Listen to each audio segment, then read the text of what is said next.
नमस्कार दोस्तों, education H study में आपका स्वागत है। दोस्तों, अपना टॉपिक चल रहे हो इतिहास। और इतिहास में आप रणथंभौर को चौहान वंश, जालोर को चौहान वंश, अजमेर को चौहान वंश से पढ़ चुके। आज आप इतिहास में चर्चा करांगा जयपुर के कछुआ वंश की। यानी जयपुर के कछुआ वंश का संस्थापक से लेकर आगे जो शासक हुए उसके बारे में आज आप पढ़ांगा। तो बात करें सबसे पहले, ये देखो, ये है राजस्थान को मैप। ये जगह से पड़े आपनो जयपुर। जयपुर में पहले इस जयपुर के जयपुर नहीं कहा जाता था। इसमें एक यहाँ पर एक नदी बहती थी जिस नदी का नाम था ढूंढ नदी। क्या नाम था? ढूंढ नदी। और ढूंढ नदी बहने के कारण इस क्षेत्र को क्या कहा जाता था? इस क्षेत्र को कहा जाता था ढूंढाड़। क्या कहा जाता था? ढूंढाड़। कछुआ वंश की बात करने से पहले हमें इस वंश के बारे में जानना जरूरी है कि कछुआ वंश को बताया जाता है कि राम का पुत्र कुश के वंशज को ही माना जाता है। बात करते हैं कि सबसे पहले जो राम के दो पुत्र थे, एक का नाम था लव और एक का नाम था कुश। ये लव छोटा था, कुश बड़ा था। यानी राम के बड़े पुत्र कुश का ही वंशज माना जाता है। कुश से बना कुशावा, और कुशावा से क्या बना? कछुआ। यानी इसी का अपभ्रंश है। कछुआ वंश है वो किससे है? कुशा वंश। राम के बड़े पुत्र कुश का वंश कुशा था, कुशा का अपभ्रंश क्या है? कछुआ।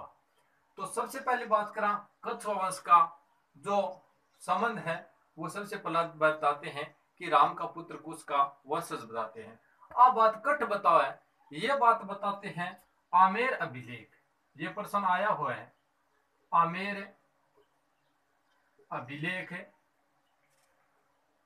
आमेर अभिलेख है 1612 में ये बात कही गई है कि भाई जो जयपुर का कछुआ वंश था वो श्री राम के बड़े पुत्र कुश का ही वंशज था, और उसे कुशवा से क्या अपभ्रंश बन गया? कछुआ वंश। इसी कछुआ वंश का एक शासक था सबसे पहले, या एमपी में एक जंगल पड़ता है, उसका नाम था नरवर। और इस नरवर क्षेत्र में सोडासी नाम का एक शासक था।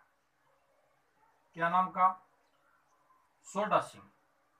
सोडा सिंह के एक पुत्र हुआ जिसका नाम था दुलेराया तेजकर। क्या नाम था? दुलेराया तेजकर। यानी इसी का नाम था दुलेराया तेजकर। कछुआ वंश के इतिहास से जानने से पहले हमें यह मालूम होना चाहिए कि कछुआ वंश का अपभ्रंश किस चीज का और इसका किसका वंशज मानते हैं। कछुआ वंश को श्री राम के बड़े पुत्र कुश के वंश से माना जाता है। और इस बात की पुष्टि कहाँ होती है? इस बात की पुष्टि होती है आमेर अभिलेख 1612 में बताया गया है कि जो कछुआ वंश था वो श्री राम के बड़े पुत्र कुश का ही वंश था। इसके बाद में एमपी में एक जंगल पड़ता है जिसका नाम है नरवर, और नरवर का राजा था, कौन था? सोडा सिंह। सोडा सिंह के एक पुत्र था जिसके नाम था दुल्ले राय या तेजकरण। तो आज अपन बात करांगा दुल्ले राव या तेजकरण के बारे में।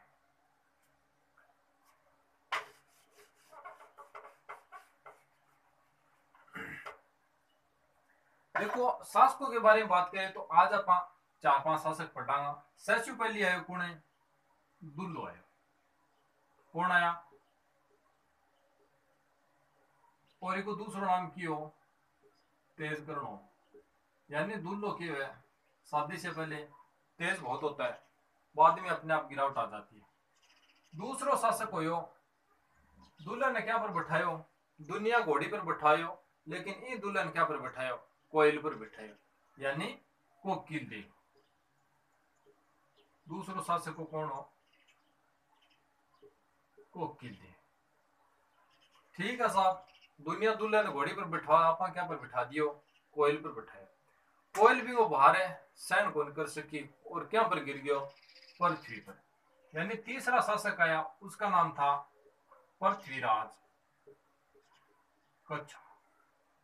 तीसरो शासक कौन हो? दुल्लो। दिमाग में बहुत तेज हो, दुल्ले ने बिठायो कोयल पर, कोयल वजन सहन को कर सकी, क्या पर पड़ गयो? पृथ्वी पर। यानी तीसरा शासक है पृथ्वीराज।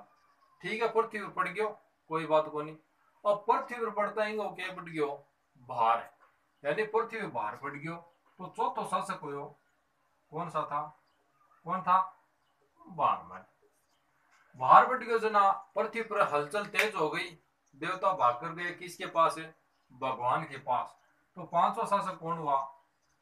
भगवंत दास। भगवंत दास। यानी आज आप 4-5 शासकों के बारे में बात करांगा। सबसे पहले दूल्हा था, दूल्हे राजा तेजकरण। दूल्हो तेज बहुत हो, बिन क्या पर बिठायो? दुनिया घोड़ी पर बिठायो, आपा बिठायो कोयल पर, कोकिल देव। कोयल वजन सहन कौन कर सकी, क्या पर गिरा दियो? पृथ्वी पर। तो तीसरा शासक पृथ्वीराज। पृथ्वी पर पड़ता है क्या बढ़ गयो? बाहर बढ़ गयो। तो चौथा शासक भारमल है।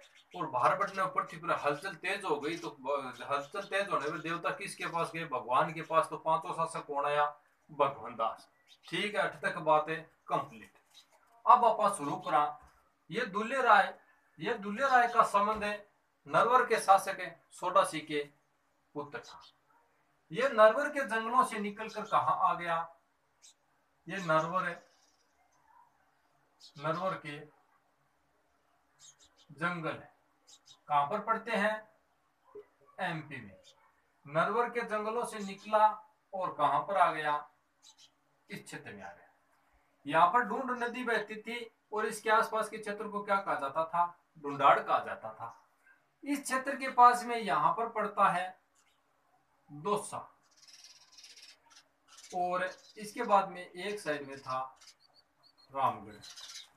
सबसे पहले आया, आगे से पहले आक्रमण क्या पर करियो?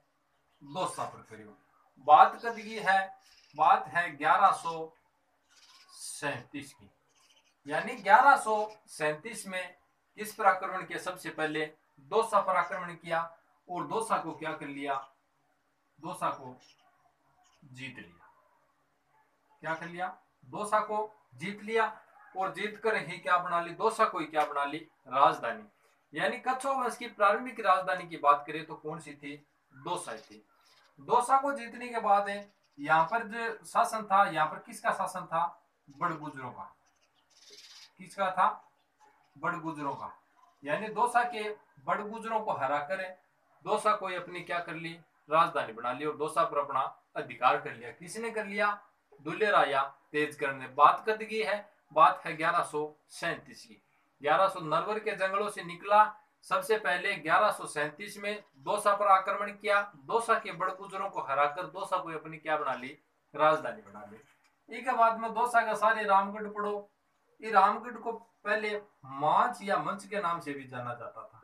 मांच या मंच के नाम से भी जाना जाता था।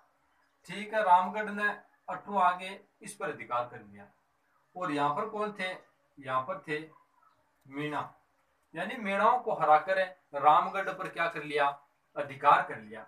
रामगढ़ पर अधिकार करके इसने एक मंदिर बनवाया जिसका नाम था जमुआई माता का मंदिर। जमुआई माता का मंदिर। और कच्छवा वंश की ये प्रारंभिक क्या मानी जाती है? कुलदेवी मानी जाती है।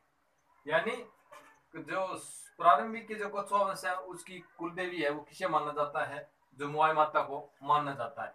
जमुआई माता को मंदिर बनवा के और इस क्षेत्र को ये मंदिर पर के नाम पड़ गयो? जमुआ रामगढ़। के नाम पड़ो?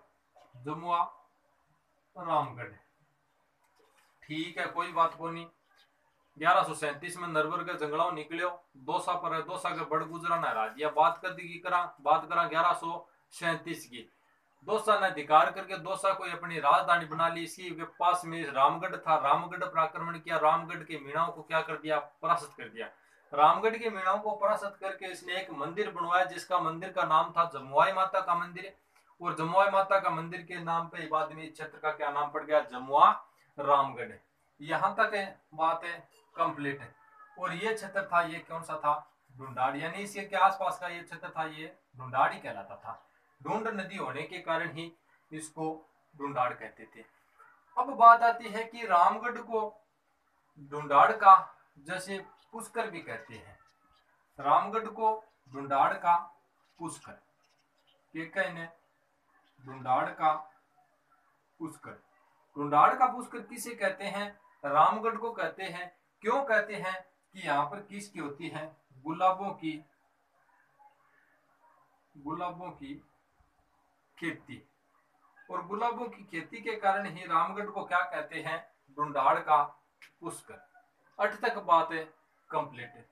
सबसे पहले आगे दुल्ले रावे तेज करना आयो, दोसा पर अधिकार करियो, रामगढ़ पर अधिकार कर लियो, जमुआई माता को मंदिर बनवा दियो, और इस क्षेत्र का भी नाम क्या पड़ गया? जमुआ रामगढ़। रामगढ़ के प्राचीन काल में माच भी कहते थे। इसके बाद में कि ये जो ढूंढाड़ क्षेत्र था, ढूंढाड़ क्षेत्र क्यों कहा जाता था? ढूंढाड़ यहाँ पर ढूंढ नदी बहती थी, इसी के नाम पर इसके आसपास के क्षेत्र का नाम था ढूंढाड़। ढूंढाड़ को रामगढ़ को क्या कहा जाता? ढूंढाड़ का पुष्कर। क्या कहा जाता था? ढूंढाड़ का पुष्कर। ढूंढाड़ का पुष्कर क्यों कहा जाता था?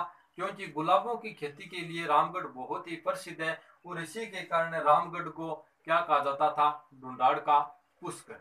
इसके बाद में अगला शासक आता है कोकिल देव। कोकिल देव के हो इन दुल्ले रागों के हो पोता था। क्या था? पोता या पुत्र। दुल्ले राग ने अपना काम है कंप्लीट। इसके बाद में आता है कोकिल देव। कोकिल देव क्या करता है? कोकिल देव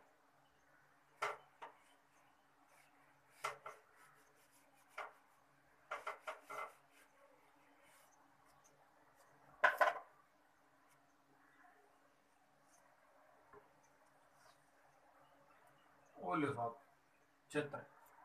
कोकिल देव आता है। कोकिल देव कब है? बात आ 1207 की। कोकिल देव आगे 8 एक जगह है जिसका नाम था आमेर, और यहाँ पर किसका शासन चल रहा था? यहाँ पर शासन था मीणाओं का। किसका था? मीणाओं का। कोकिल देव ने आके और अधिकार कर लिया किस पे? आमेर पे, और आमेर के मीणाओं को परास्त कर दिया। यहाँ पर आकर आमेर के मीणाओं को परास्त करके आमेर को ही अपनी राजधानी बना ली। यानी प्रारंभिक काल की जो कछुआ वंश की प्रारंभिक राजधानी वो तो थी दौसा, और बाद में जो ये कोकिल देव आया, कोकिल देव ने आमेर को जीता, और आमेर को जीतकर आमेर को ही अपनी राजधानी बना ली, और जयपुर के निर्माण तक ये आमेर ही राजधानी रही। लगभग बताते हैं कि 500 साल तक ये आमेर की राजधानी, यानी 1207 में आमेर की राजधानी बनी, और जयपुर का निर्माण होता है 1727 में। लगभग 500 साल है आमेर ही इसकी राजधानी रही। अड़ के करियो आमेर ने जीत लियो, मीणावा ने क्या कर दियो? परास्त कर दियो। इसके बाद में ये जो कोकिल देव है, कोकिल देव ने जो इसका जो यहाँ पर था आमेर के महलों में, इसके शासन काल में एक महल बना जिसका नाम था कदमी महल। क्या नाम था? कदमी महल। ये कदमी महल एक खासियत थी। इसकी खासियत ये थी कि जो कछुआ वंश के राजाओं का जो राज तिलक होता था, कछुआ वंश के राजाओं को राज तिलक होता था, वो इसी कदमी महल में होता था। तो ये इंपॉर्टेंट प्रश्न बनते हैं कि कछुआ राजवंश के जो राज तिलक होता था वो किस महल में होता था? तो वो होता था कदमी महल में। इसके बारे में बस 2-3 ही बातें हैं कि भाई इसने आमेर पर अधिकार कर लिया। बात कद की करा? बात करा 1207 की। आमेर पर अधिकार करके मीणाओं को इसने परास्त करके अधिकार करके इसके शासन काल में एक राजवर्मन नाम का एक शासक हुआ था, राजदेव सूर्य। वो तो उसने बनाए थे कदमी, उसकी रानी ने बनाए थे कदमी महल, और इसी के शासन काल में जो एक कदमी महल बना, तो इस कदमी महल में ही क्या होता था? जयपुर के कछुआ वंश के राजाओं का राज तिलक होता था। इसके बाद में शासक आता है अगला, कौन है? पृथ्वीराज। एक बात और है कि इस कोकिल देव के समय में 2 शाखा उभरी थी, जिसका नाम था, एक का तो था शेखा, और दूसरी शाखा का नाम था नारुका। क्या नाम था? नारुका। इस शेखा ने क्या बसाया? शेखावाटी। क्या बसाया? शेखावाटी। और शेखावाटी में 3 जिले आते हैं। कौन कौन से? एक तो आता है सीकर, दूसरा चूरू, और तीसरा झुंझुनू। इस शेखा जैन इस कोकिल देव के समय ही इसकी दो शाखा निकली थी, एक थी शेखा और एक थी नारुका, और शेखा ने ही क्या बसाया, शेखावाटी बसाया। अब बात करें आपा, ठीक है, कोकिल देव ने आमेर पर अधिकार कर लिया, आमेर को अपनी राजधानी बना ली। कहते हैं कि आमेर लगभग 500 साल तक, जयपुर का निर्माण हो तब तक राजधानी कौन सी रही थी, आमेर ही रही थी। इसके शासन काल में कदमी महल का निर्माण हुआ, और कदमी महल की विशेषता यह थी कि कछुआ वंश का जो राजतिलक होता था वो इसी कदमी महल में होता था। इसके बाद में अगला शासक आता है कौन है, पृथ्वीराज। ठीक है, पृथ्वीराज के बारे में बात करा।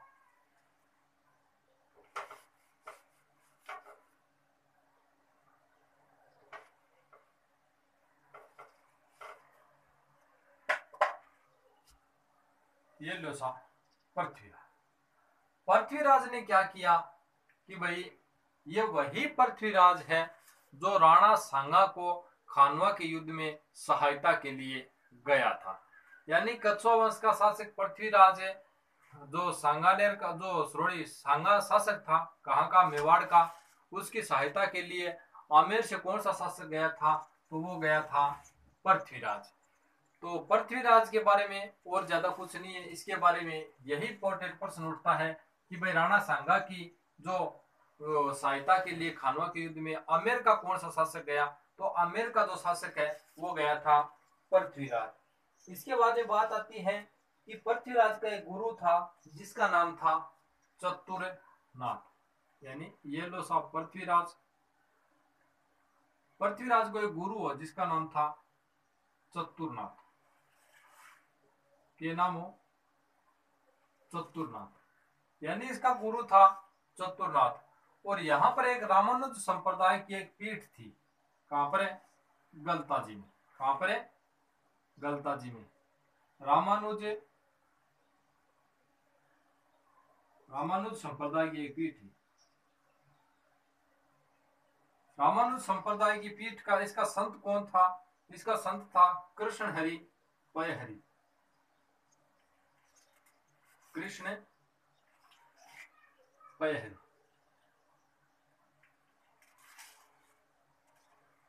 कृष्ण पहरी यानी गलता जी में जो इसका गुरु था जिसका नाम था चतुरनाथ, किसका गुरु था, पृथ्वीराज का। और यहाँ गलता जी में एक रामानुज संप्रदाय की पीठ थी और उसका संत था कौन है, उसका संत था कृष्ण पहरी।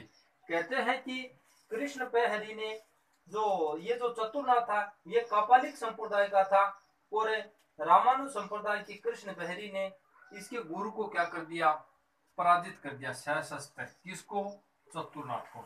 यानी रामानुज संप्रदाय का ये जो संत था ये कृष्ण पहरी, ये इसके गुरु को क्या कर दिया, पराजित कर दिया सहस्त्र।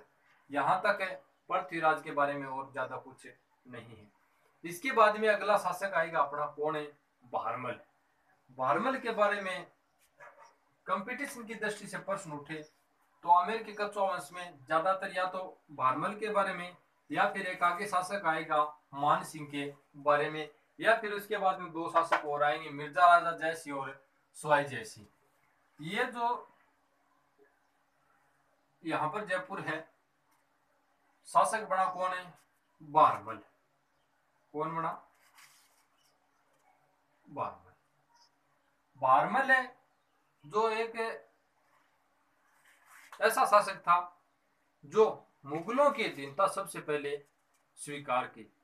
यानी राजपूतों में या आमेर रियासत की बात करें तो सबसे पहले मुगलों की अधीनता स्वीकार करने वाला राजा कौन था, तो वो था भारमल।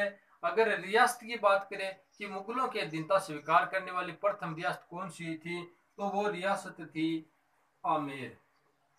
ये दोनों प्रश्न उठते हैं इस पे कि रियासत की बात करें तो आती है आमेर, और शासक की बात करें तो आता है भारमल। ठीक है, कोई बात को नहीं। भारमल के समय अकबर आया था, अकबर का शासन काल था उसमें। अकबर लगभग बताते हैं 1556 से लेके और 1605 तक अकबर का शासन काल रहा था। अकबर आयोगठ है अजमेर। कहां पर आया था, अजमेर। अजमेर आ रहा तो आमेर के पास में एक क्षेत्र है उसका नाम था सांबर, और सांबर का नाम यहाँ का शासक कौन था? सांबर नहीं, सॉरी, सांगानेर।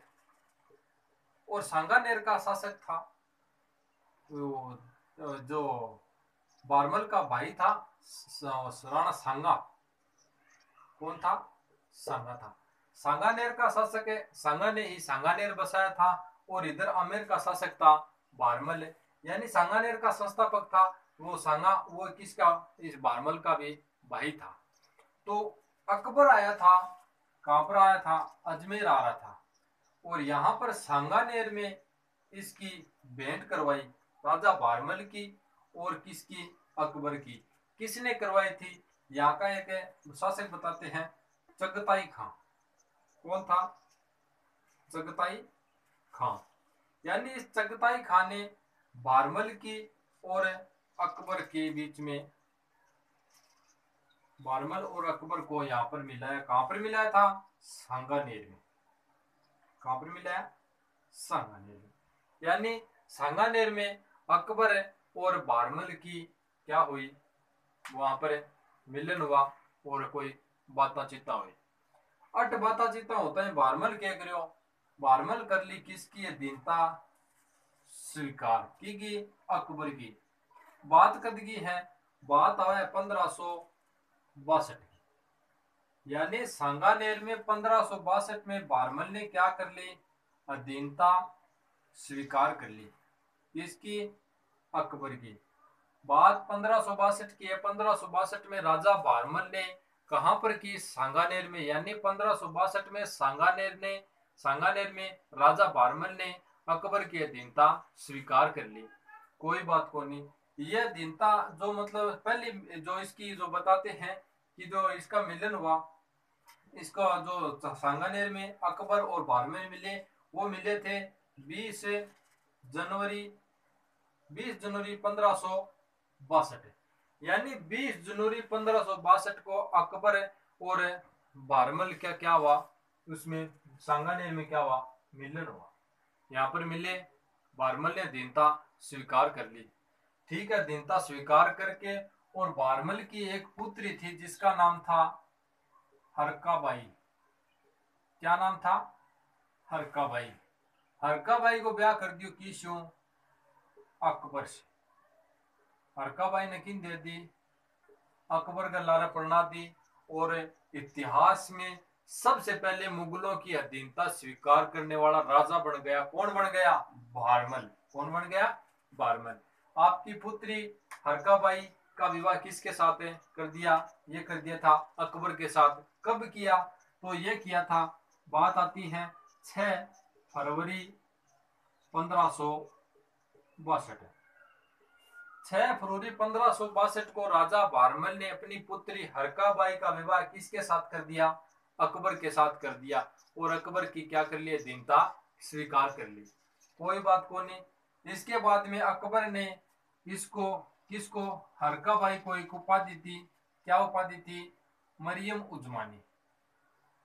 मरियम उजमानी। हरकाबाई को किस नाम से पुकारा जाने लगा? मरियम उजमानी के नाम से।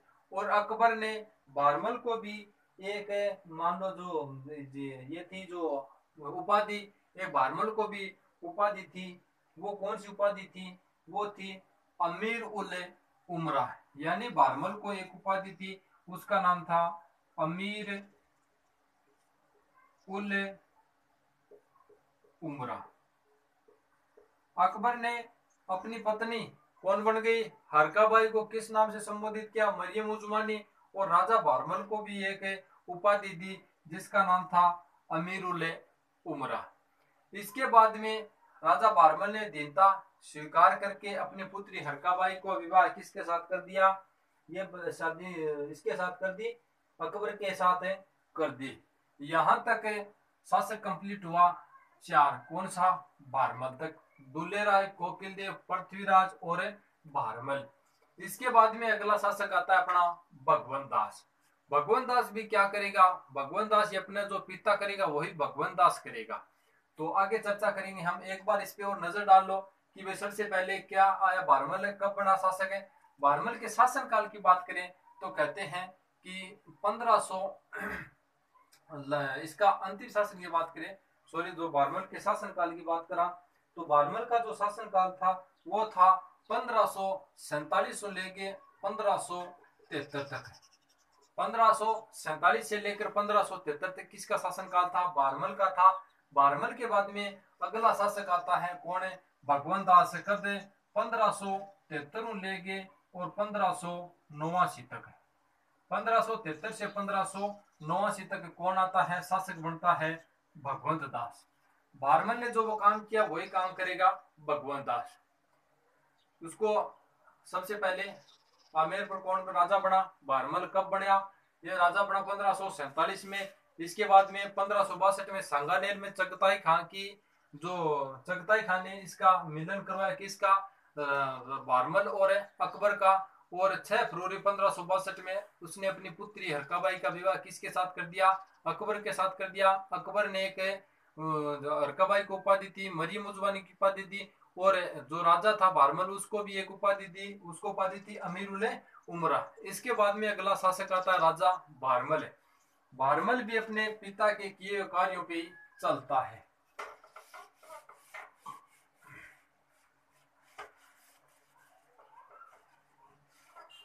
अब बात करें आप भगवंत दास की। भगवंत दास की भगवंत दास ने भी अपने पिता की तरह, भगवंत दास की एक पुत्री थी। भगवंत दास का शासन काल की बात करा तो इनको शासन काल रहे 1573 लेके और 1589 तक। इसका शासन काल ज्यादातर नहीं रहा था, और जो कछुआ वंश की राजधानी वो आमेर चली आ रही थी। भगवंत दास की एक पुत्री थी जिसका नाम था मानबाई। क्या नाम था, मानबाई। मानबाई की शादी किसके साथ कर दी, मानबाई की शादी कर दी किसके साथ है, जहांगीर के साथ है। इसके पिता ने अपनी पुत्री हरकाबाई की शादी अकबर के साथ कर दी थी, और भगवंत दास ने अपनी पुत्री मानबाई का जो शादी थी वो किसके साथ कर दी, जहांगीर के साथ कर दी। और क्या किया, और ये इससे 1573 लेके और ये 1589 तक पंजाब प्रांत का मुगल सूबेदार रहा। पंजाब प्रांत का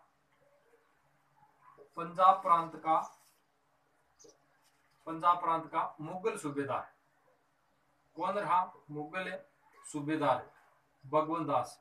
पंजाब प्रांत का 1573 तक ये बस पंजाब प्रांत का मुगल सूबेदार रहा। और इसके बाद में इसकी मृत्यु हो जाती है कहाँ पर है, लाहौर में। लाहौर में इसकी मृत्यु हो जाती है, और इसके बारे में ज्यादा कुछ नहीं है। इससे अगला शासक आएगा वो आएगा राजा मान सिंह। मान सिंह के बारे में हम अगले वीडियो में चर्चा करेंगे। तो मैं आशा करता हूं कि मेरे द्वारा पढ़ाया गया वीडियो आपको पसंद आया होगा। अगर पसंद आए तो लाइक, शेयर और सब्सक्राइब करना ना भूले। धन्यवाद।